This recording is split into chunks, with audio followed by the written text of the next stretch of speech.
चलिए तो फिर आगे बढ़ाते हैं एक्सरसाइज 8.1 को। लेक्चर नंबर 3 हम कर रहे हैं एक्सरसाइज का। इससे पहले 8 सवाल एक्सरसाइज के हो चुके हैं। उम्मीद है कि आपने उनको अच्छी तरह से समझ लिया होगा। फिलहाल हम क्वेश्चन नंबर 9 से स्टार्ट करने वाले हैं। तो क्वेश्चन नंबर 9 में लिखा हुआ है, in triangle A B C right angled at B. तो इतनी जो लाइन दे रखी है ना, इससे पहले फिगर बना लेते हैं। एक ट्राइंगल बनाएंगे ए बी सी, जिसमें एंगल बी क्या होगा, राइट एंगल्ड होगा। तो मैं उसको यहाँ पे बनाने जा रहा हूँ, बहुत ध्यान से देखिएगा। तो ये मैंने ट्राइंगल यहाँ पे बना दिया है। आपको ये बात कई बार बताई जा चुकी है कि 10वीं क्लास में आप जो ट्रिग्नोमेट्री पढ़ेंगे उसमें हमेशा जो ट्राइंगल बनेगा वो कैसा होगा, राइट ट्राइंगल होगा, जिसमें एक एंगल 90 डिग्री का होगा। फिलहाल हमारे ट्राइंगल में जो एंगल 90 डिग्री का है वो कौन सा एंगल है, बी। तो बी तो 90 पे लिख देंगे। बाकी हमारे सवालों में देखो एंगल ए भी है और एंगल सी भी है। तो ए और सी को हम इधर कहीं भी लिख सकते हैं। मान लो कि ए को यहाँ पे लिख देते हैं और सी को वहाँ पे लिख देते हैं, ठीक है। उसके बाद ये लाइन क्लियर होने के बाद आगे बढ़ते हैं। If tan a equal to 1/√3, तो मैं इसको यहाँ पे लिख देता हूँ। tan a जो है वो किसके इक्वल है, 1/√3 की। अब ये जो ट्रिग्नोमेट्रिक रेशो दिया है, इससे हमें इस ट्राइंगल की दो साइडें मिल जाएंगी। क्योंकि tan का फार्मूला क्या होता है आपको पता है अच्छी तरह से। tan थीटा का फार्मूला होता है परपेंडिकुलर अपॉन बेस। तो ये जो ऊपर वाला है ये परपेंडिकुलर बनेगा और नीचे वाला क्या बनेगा, बेस बनेगा। और किसके लिए, एंगल ए के लिए। तो ये रहा एंगल ए।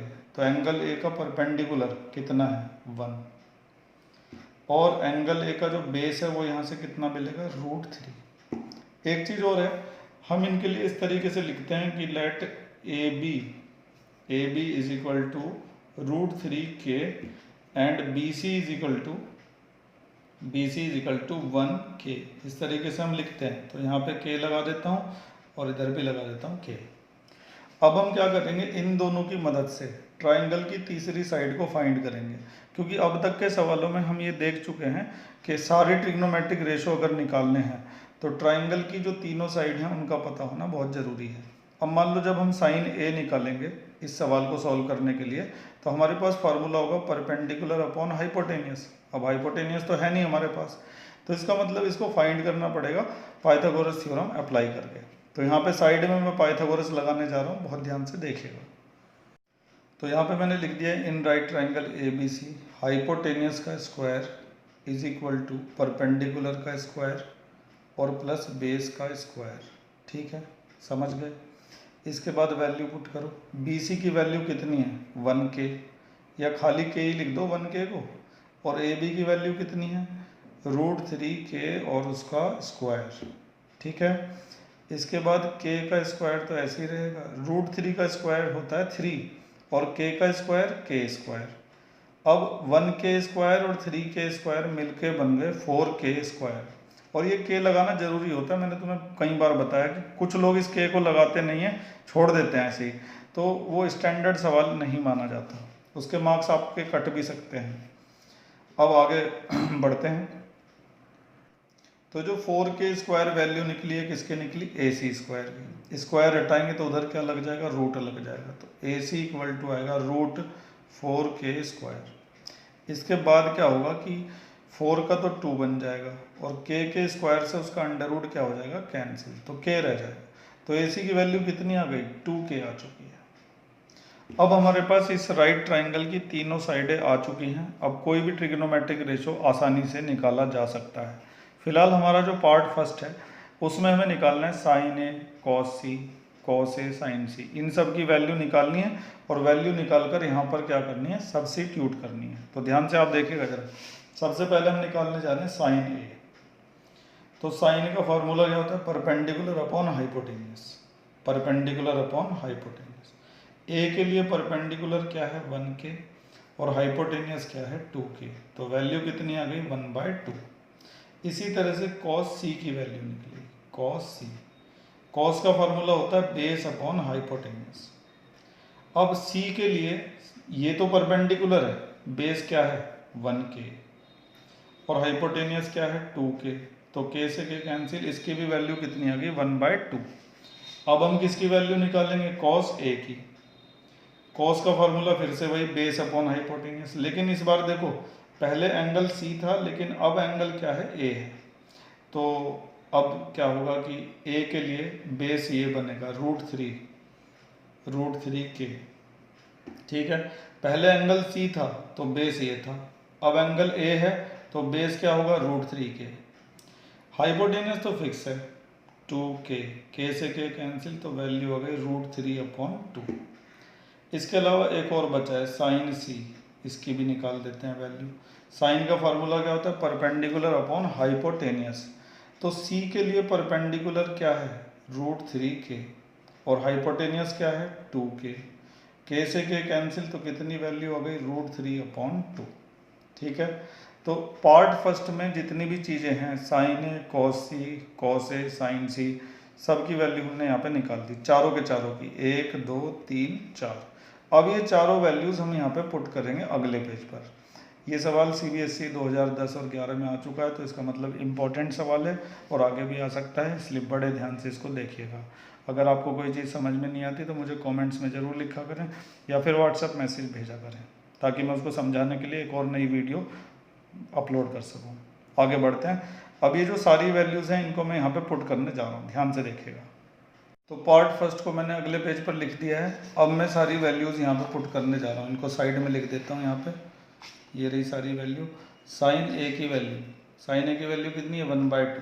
तो साइन ए की जगह आ गया 1/2 इंटू कॉस सी की वैल्यू भी कितनी है, 1/2।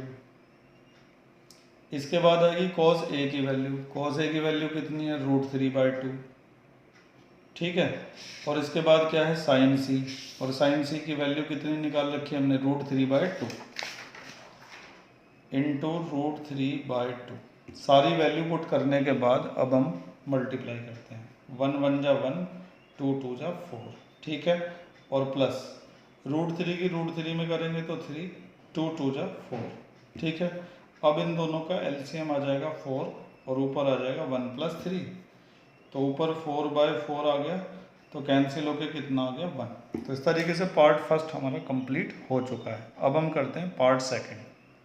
तो ये पार्ट सेकंड है, वैसे तो आप इसे खुद भी कर सकते हैं, क्योंकि इसका जो मेन पार्ट है ना, इनकी वैल्यू निकालने वाला, ये हम कर चुके हैं पिछले पेज पर। ये देखिए ज़रा, ये रही कॉस ए की वैल्यू √3/2, कॉस सी की वैल्यू ये रही, साइन ए की वैल्यू ये रही, साइन सी की वैल्यू ये रही। बस हमें खाली इन वैल्यूज़ को क्या करना है, पार्ट सेकंड के अंदर भी पुट करना है। ठीक है, तो रख देता हूँ मैं सारी वैल्यूज़ को।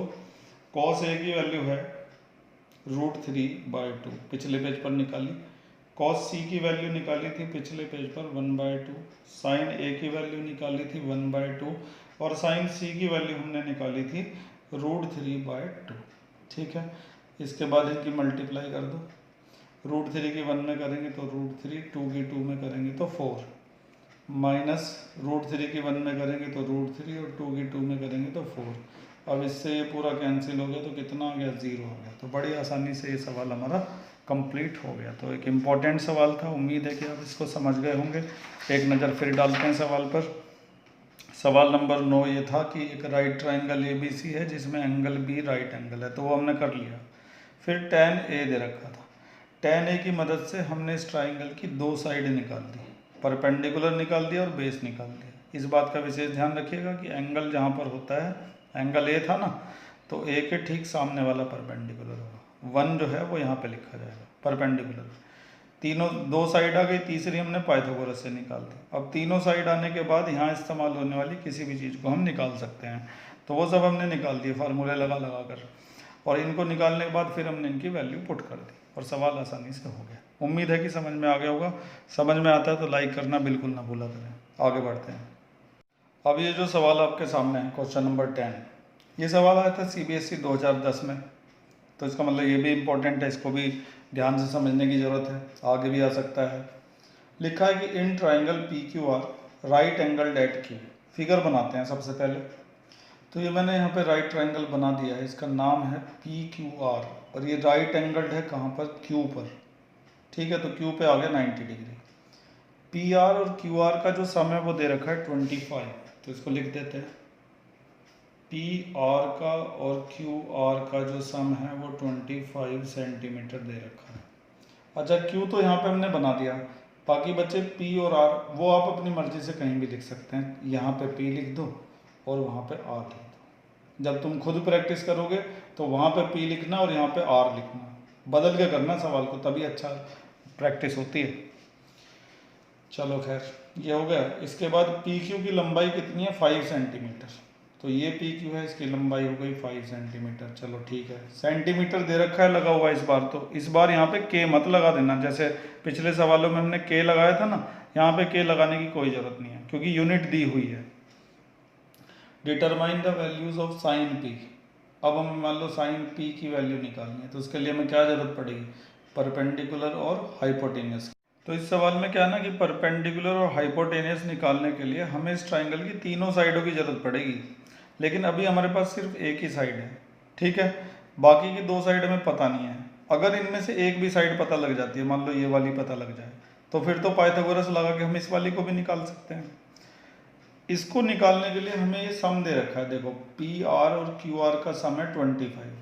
तो पी आर तो ये रहा और क्यू आर ये रहा, इन दोनों का सम 25 दे रखा है। तो हमारे सामने इस सवाल में जो सबसे बड़ी प्रॉब्लम है वो ये है कि इस ट्राइंगल की कम से कम हमें एक साइड अगर मिल जाए तो पाइथागोरस लगा के हम दूसरी साइड को भी निकाल लेंगे। और जब हमारे पास तीनों साइडें आ जाएंगी तो फिर हम किसी भी ट्रिग्नोमेट्रिक रेशो को, चाहे वो कॉस पी हो, चाहे वो टेन पी हो, चाहे वो साइन पी हो, चाहे वो साइन आर हो, सबको हम आराम से निकाल पाएंगे।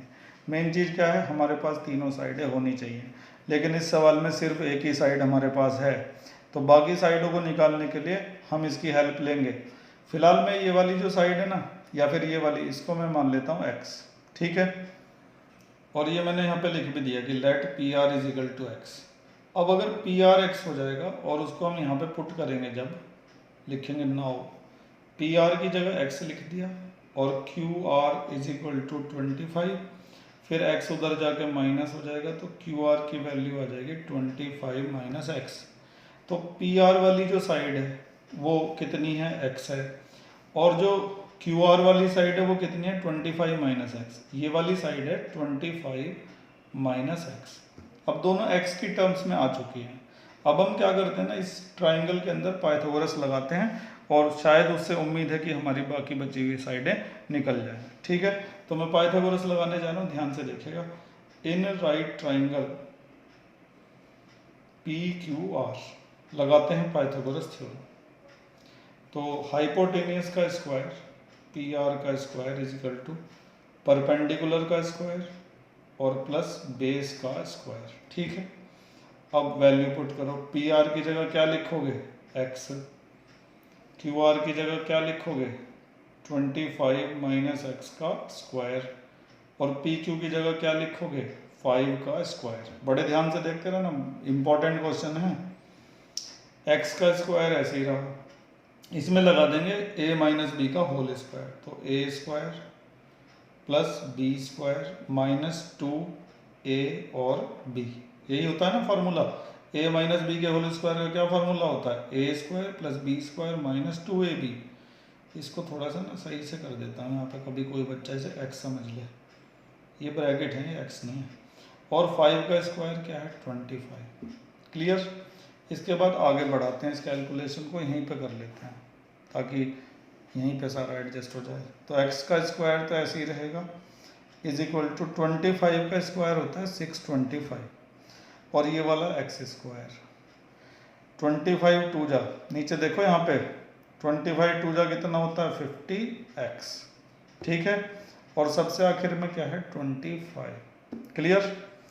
अब x स्क्वायर से x स्क्वायर हो गया कैंसिल, क्योंकि वैसे भी जब तुम इसको इधर लाओगे, इधर आके माइनस होगा और फिर भी कट जाएगा, ठीक है। 50x उधर माइनस का है, इधर आके 50x क्या हो जाएगा? प्लस का। अब यहाँ पर रह गया 625 और साथ में 25। 50x ऐसे ही रहेगा, दोनों मिलाकर कितने हो गए? 650।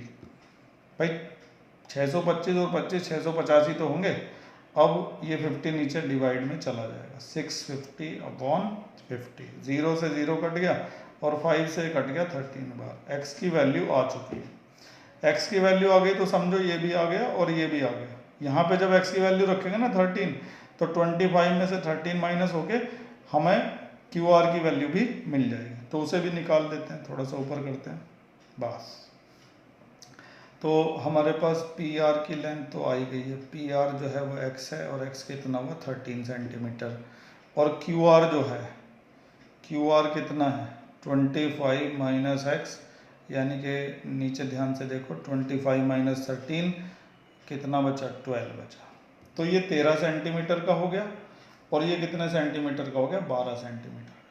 अब देखो तुम एक्सरसाइज को बड़े ध्यान से देख रहे हो अच्छी तरह से पूरी एक्सरसाइज को, और तुम ये बात जानते हो कि अगर तुम्हें किसी ट्राइंगल की, किसी राइट ट्राइंगल की तीनों साइडें पता लग जाएं तो तुम किसी भी ट्रिग्नोमेट्रिक रेशो को बड़े आराम से निकाल लोगे। ये भी निकल जाएगा, ये भी निकल जाएगा, ये भी, सब निकल जाएंगे तुमसे, ठीक है। लेकिन फिर भी अगले पेज पर मैं इन तीनों को निकाल के आपको दिखा देता हूँ। फिलहाल इस पेज पर हमने क्या किया एक बार रिवाइज करते हैं। इस पेज पर हमें एक ऐसा ट्राइंगल दिया गया था जिसकी एक साइड दे रखी थी और दो साइड का सम दे रखा था इन दोनों का। तो हमने इनमें से एक को क्या मान लिया था, एक्स मान लिया था। एक्स को जब हमने यहाँ पे रखा, ये आ गया, फिर एक्स उधर जाके माइनस हो गया, तो क्यू आर की वैल्यू कितनी आ गई 25 माइनस एक्स। अब ये हमारे पास x था और ये वाला कितना था 25 माइनस एक्स। फिर हमने इस ट्राइंगल में लगा दी पाइथागोरस थ्योरम, और पाइथागोरस थ्योरम लगा के सॉल्व करने के बाद हमें मिल गई x की वैल्यू, और x की वैल्यू मिलते ही हमें ये वाली साइड भी मिल गई और ये वाली साइड भी मिल गई। और किसी राइट ट्राइंगल की जब तीनों साइडें मिल जाती हैं तो आराम से हम सारे ट्रिग्नोमेट्रिक रेशोज को निकाल सकते हैं। यहाँ तो हमसे 3 ही पूछे, हम 6 के 6 निकाल सकते हैं बहुत आराम से। और यहाँ पे जो पूछे गए हैं सब में P लिखा हुआ है, अगर किसी में R भी लिखा हो तो भी हम बड़े आराम से निकाल देते हैं।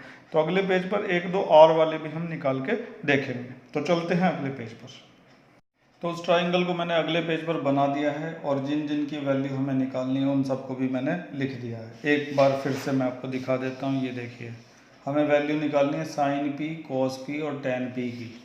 तो साइन P, cos P और tan P सब लिख दिए हैं। तो cos का फार्मूला क्या होता है, बेस अपॉन हाइपोटेनियस, ठीक है। अब ये एंगल देखो कौन सा है, इसका बहुत ध्यान रखना होता है। एंगल कौन सा है, P है, P। इस P के लिए ये जो सामने वाला है इसके ठीक सामने वाला ये क्या बनेगा, परपेंडिकुलर। परपेंडिकुलर की तो हमें ज़रूरत है नहीं, तो अगर ये परपेंडिकुलर बनेगा तो बेस ये बनेगा 5 वाला, तो 5 वाला बेस हो गया। और हाइपोटेनियस होता है हमेशा 90 डिग्री के सामने। cos P की वैल्यू आ गई 5/13। अगर इसके बजाय हमें cos R निकालना होता, cos P के बजाय अगर cos R निकालना होता तो चीज़ें बदल जाती।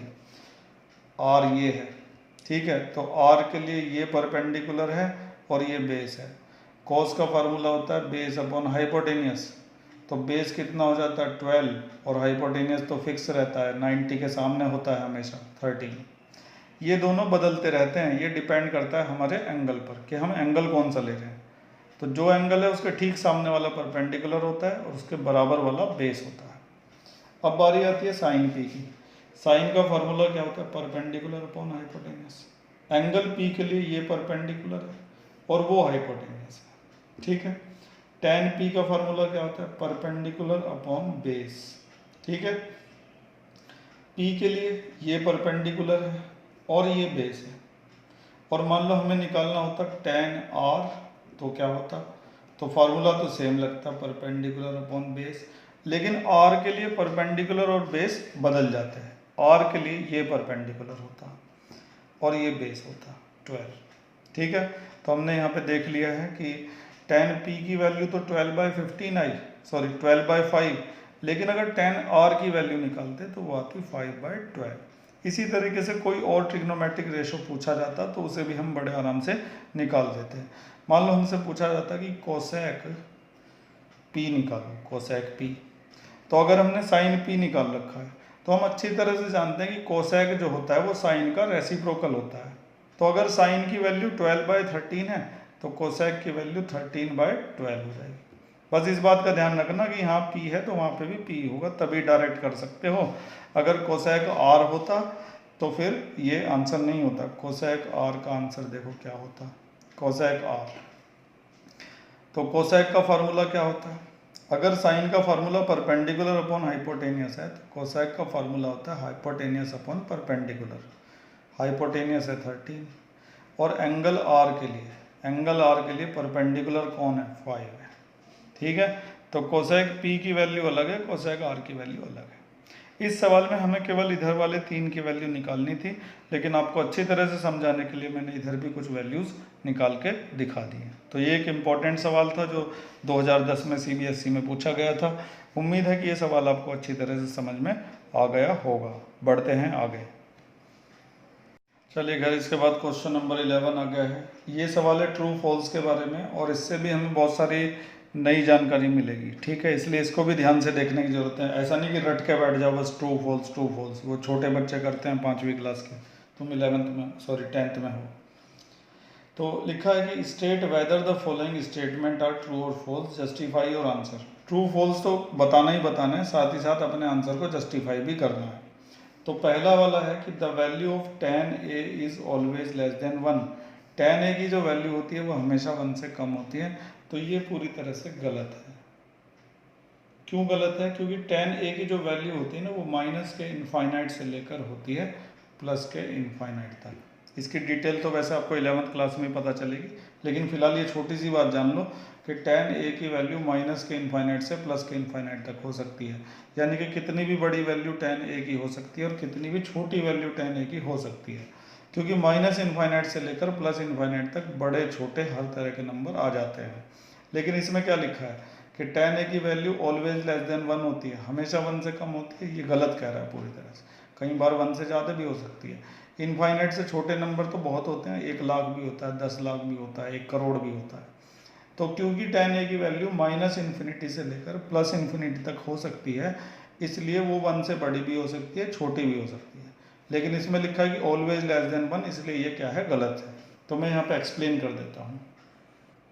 ठीक है, तो मैंने यहाँ पे लिख दिया कि because the value of tan a lie between minus infinity two plus infinity. तो वो कितनी भी छोटी और कितनी भी बड़ी वैल्यू हो सकती है, ऐसा जरूरी नहीं कि वो 1 से कम ही होगी। ठीक है, तो ये स्टेटमेंट फॉल्स था। अब आ जाओ अगले स्टेटमेंट पर, थोड़ा सा ऊपर करते हैं इसको। sec a जो है वो 12/5 दे रखा है फॉर सम एंगल a। तो इसका मतलब ये है कि sec a की जो वैल्यू है किसी एंगल a के लिए 12/5 हो सकती है। ये ट्रू है या फॉल्स है? तो ये पूरी तरह से सही है, ये पूरी तरह से सही है, क्योंकि जो sec a की वैल्यू होती है वो हमेशा ग्रेटर देन 1 होती है। अब इस वैल्यू को देखो जरा, 12/5, जब 5 से 12 को डिवाइड किया जाएगा तो कितना मिलेगा? कर देता हूँ, कहाँ करूँ, वैसे ही कर देता हूँ डायरेक्ट। 5 2 जा 10, कितना बचा? 2 बचा, 5 4 जा 20, 2.4 वैल्यू आ गई। तो क्या ये 1 से बड़ी वैल्यू है? बिल्कुल है। तो अगर 1 से बड़ी वैल्यू आती है सॉल्व करके, तो वो पूरी तरह से पॉसिबल हो सकती है sec a के केस में, क्योंकि sec a की वैल्यू हमेशा 1 से क्या होती है? बड़ी होती है। तो क्योंकि ये वैल्यू 1 से बड़ी आएगी डिवाइड करने के बाद, तो इससे साबित होता है कि ये वैल्यू sec a की हो सकती है, इसलिए ये क्या है? सही है। तो इसको भी यहाँ पे एक्सप्लेन कर देता हूँ। तो ये मैंने लिख दिया यहाँ पे कि because sec a is always greater than 1, क्योंकि sec a हमेशा 1 से बड़ा होता है, और क्योंकि ये वैल्यू 1 से बड़ी आ रही है, हमने वहाँ पे चेक कर लिया है, इसलिए ये पूरी तरह से सही है। बढ़ते हैं आगे। इसके बाद हमारे सामने तीसरा ट्रू फॉल्स है। लिखा हुआ है कि cos a is the abbreviation used for cosecant of angle a। तो ये है पूरी तरह से गलत। अभी बताता हूँ गलत क्यों है। देखिए, cos a जो होता है वो किसके लिए इस्तेमाल किया जाता है? कोसाइन के लिए। कोसाइन a या cos a लिखो, बात बराबर ही है। कोसाइन a को ही शॉर्ट में cos a लिखा जाता है। और ये जो कोसेकेंट है ना, कोसेकेंट a, इसको लिखा जाता है कोसेक a। ठीक है, आप समझ गए होंगे। तो इसने बोला कि कोसेकेंट के लिए cos a का इस्तेमाल करेंगे, नहीं, कोसेकेंट के लिए तो कोसेक का इस्तेमाल होता है। cos का इस्तेमाल किसके लिए होता है? कोसाइन के लिए होता है। समझ गए? इसी तरह से टेंजेंट जो होता है, टेंजेंट एंगल a, उसके लिए यूज़ होता है किसका? tan a का। क्लियर हो गई बात? तो आगे बढ़ते हैं। इसके बाद ये आता है फोर्थ वाला। फोर्थ वाले में लिखा है कि cot A is the product of cot and A. ये भी पूरी तरह से क्या है? गलत है, क्योंकि कॉट ए जो है ना, पूरा का पूरा एक एंगल होता है और ये दोनों एक दूसरे से जुड़े हुए रहते हैं। देखो, एंगल ए अगर नहीं है तो खाली कॉट अगर लिखा है, बिना एंगल के इसका कोई मतलब नहीं। और खाली ए लिखा हुआ है, बिना कोट के इसका कोई मतलब नहीं है। तो कोट और ए जो है वो एक दूसरे से जुड़े हुए हैं, ये एक दूसरे के प्रोडक्ट नहीं है। जैसे 2 इंटू 3 होता है ना, तो 2 अलग लिख दो 3 अलग लिख दो, दोनों का अलग अलग मतलब है। लेकिन कोट ए में कोट को अलग लिख दिया जाए अगर, और ए को अलग लिख दिया जाए, तो दोनों का कोई मतलब नहीं होता। लेकिन जब कोट ए लिखा जाता है तो उसका मीनिंग निकलता है, ठीक है। इसीलिए कोट ए जो है वो प्रोडक्ट नहीं है कोट और ए का, वो पूरा एक ही है। समझ गए अच्छी तरह से? तो मैंने इन दोनों का फॉल्स तो लिख दिया, लेकिन यहाँ पे एक्सप्लेन नहीं किया, वो कर देता हूँ ज़रा। तो पहले तो मैंने ऊपर वाले का लिख दिया है, because cos A is the abbreviation of cosine of angle A. Cos A जो होता है वो कोसाइन ऑफ एंगल ए के लिए इस्तेमाल होता है, कोसेकेंट के लिए नहीं इस्तेमाल होता। कोसेकेंट के लिए क्या यूज़ होता है? कोसेक ए यूज़ होता है, ठीक है। और कोट ए जो है पूरा एक साथ अगर लिखा है तो इसका मतलब होता है, दोनों अलग अलग हैं तो इनका कोई मतलब नहीं होता। तो इसका मतलब कोट और ए जो है वो एक दूसरे के प्रोडक्ट, मतलब कोट में ए की मल्टीप्लाई करके कोट ए बनाया जाए, ये गलत है। कोट ए पूरा क्या होता है? सिंगल होता है, सिंगुलर होता है, ठीक है। इसमें से आप ए को बिल्कुल भी अलग नहीं कर सकते। इसको भी लिख देता हूँ। इसके बाद फिफ्थ वाला है, लिखा है कि साइन थीटा जो है 4/3 होता है for some angle theta. Sine theta की वैल्यू 4/3 हो सकती है या नहीं हो सकती, इसका पता लगाने का तरीका है। साइन थीटा की जो वैल्यू होती है ना, हमेशा 1 से क्या होती है? कम होती है, या फिर उसके इक्वल हो सकती है। 1 से कभी भी ज़्यादा नहीं हो सकती। लेकिन जब हम 4 को 3 से डिवाइड करेंगे तो हमें क्या मिलेगा? 1 पॉइंट समथिंग मिलेगा ना। 3 1 जा 3, 1 बचा 3 3 जा 9, 1.3 मिलेगा, जो कि 1 से क्या है? बड़ा। जबकि साइन की वैल्यू 1 से या तो छोटी हो सकती है या फिर उसके इक्वल हो सकती है, कभी भी 1 से बड़ी नहीं हो सकती। लेकिन ये वैल्यू आ रही है 1 से बड़ी, इसलिए ये वैल्यू क्या है? पूरी तरह से गलत। याद रखिएगा, साइन की वैल्यू हमेशा 1 से छोटी उसके इक्वल होती है, कभी भी 1 से बड़ी नहीं हो सकती, तो इसलिए गलत है। तो मैंने इसे भी यहाँ पे एक्सप्लेन कर दिया है कि because the value of sine theta is always less than और इक्वल टू 1। साइन थीटा की जो वैल्यू होती है हमेशा या तो 1 के इक्वल होती है या फिर उससे छोटी होती है। क्योंकि इसकी वैल्यू 1 से बड़ी आ रही है, इसलिए ये स्टेटमेंट क्या है? गलत है। तो इस तरीके से हमने जितने भी ट्रू फॉल्स थे वो सारे निपटा दिए हैं। चलिए घर, तो अब हमारे पास एक्सरसाइज ख़त्म होने के बाद आ चुके हैं एक्स्ट्रा क्वेश्चन। ये सवाल सारे आपको करने हैं और अगली जो वीडियो होगी उसमें आपको इनके सॉल्यूशन बताए जाएंगे। लेकिन उससे पहले आप इनको खुद करके देखेंगे सारे सवालों को, उसके बाद ही आप उस वीडियो को देखिएगा और अपने सॉल्यूशंस मिलाइएगा। मैं थोड़ा सा इनको बता देता हूँ क्या क्या लिखा है। In triangle P Q R right angled at Q, Q R is equal to 3 centimetre, P R minus P Q is equal to 1 centimetre, determine the values of sine R, cos R and tan R. 2016 में ये सवाल पूछा गया था और आज के lecture में ही हमने ऐसा सवाल किया है। मैं ज़्यादा हिंट नहीं दूंगा, इससे ज़्यादा अपने आप करना। Question number 2, if m cot a is equal to n, find the value of m sin a minus n cos a upon n cos a plus m sin a। ये सवाल पूछा गया था 2015 में, ठीक है। इसको भी आप जरूर करें, ये 16 का है, ये 15 का है। इसके अलावा अपनी बुक का एग्जाम्पल नंबर 2 जो पेज नंबर 178 पर दिया गया है उसे ज़रूर करोगे, ठीक है। और इसके अलावा ये आखिरी सवाल है, सवाल नंबर 4। ये सवाल मैंने लिया है NCERT एग्जाम्पलर बुक से। NCERT की एग्जाम्पलर बुक होती है, उसमें से ये सवाल लिया गया है। तो इसमें क्या लिखा है? Given that sine theta is equal to a upon b, then cos theta is equal to what. Cos theta इन चारों में से क्या होगा ये पता लगाना है। तो ये 4 सवाल आप करके देखेंगे और अगली जो वीडियो होगी उसमें इन सवालों के सॉल्यूशन आपको करवाए जाएंगे। इसी तरह से मेहनत से पढ़ते रहिए। आज के लिए बस इतना ही। Thank you.